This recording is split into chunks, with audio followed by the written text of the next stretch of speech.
setiap kita itu tidak ada hari tanpa penanaman pohon.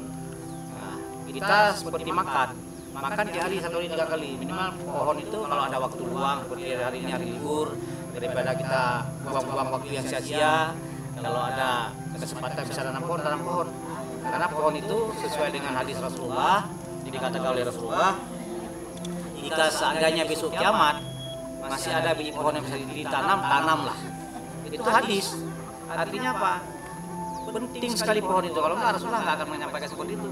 Kemudian dalam Al-Quran itu 66.666 ayat di dalam Al-Quran itu lebih kurang 200 lebih disebutkan tentang alam, pohon, sungai, gunung-gunung dan macam-macam dari Al-Quran itu. Jadi penting pohon itu untuk menjaga keseimbangan alam.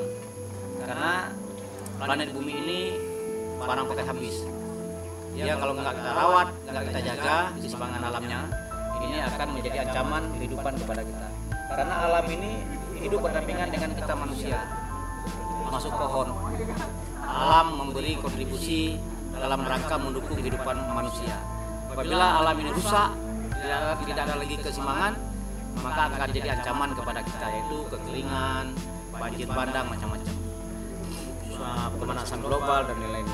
Jadi oleh karena itu kita harus sadar bersama bahwa sangat penting menjaga keseimbangan alam, menanam pohon apapun yang bisa ditanam. Kalau pohon yang bisa ditanam tumbuh buahnya lebih bagus, tidak bisa dimakan oleh manusia.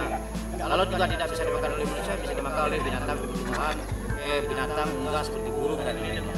Kalau juga tidak bisa dimakan oleh burung bisa berteduh di tempat pohon-pohon tersebut. Dan itu juga akan mendatangkan pahala kepada setiap yang menanam. Percaya atau tidak, cari dalil dan hadis dan ayat yang lain. Setiap pohon itu daun-daunnya itu bertasbih kepada Allah. Jadi kalau kita nanam pohon, dari tasbih pohon tersebut akan mendatangkan amal ibadah juga kepada si penanam. Minimal bermanfaat kepada makhluk hidup yang lain, tempat dia berteduh. Walaupun nggak bisa dimakan buahnya, bisa berteduh makhluk hidup yang lainnya, itu juga merupakan ibadah yang kita lakukan. Jadi untuk memberi kemudahan hidup kepada makhluk hidup yang lain.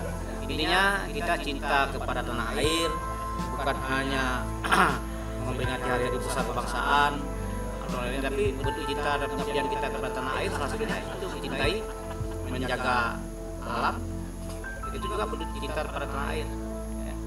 Menjaga alam, tidak mengotori sungai, merawat sungai, tidak buang sampah ke dalam sungai, itu bentuk cinta kepada tanah air. Ya, orang kadang-kadang bisa saja mengatakan cinta kepada tanah air, kepada bangsa dan negara, tapi implementasinya yang bisa dihayati seperti apa pasar tersebut. Ya, salah satunya seperti ini.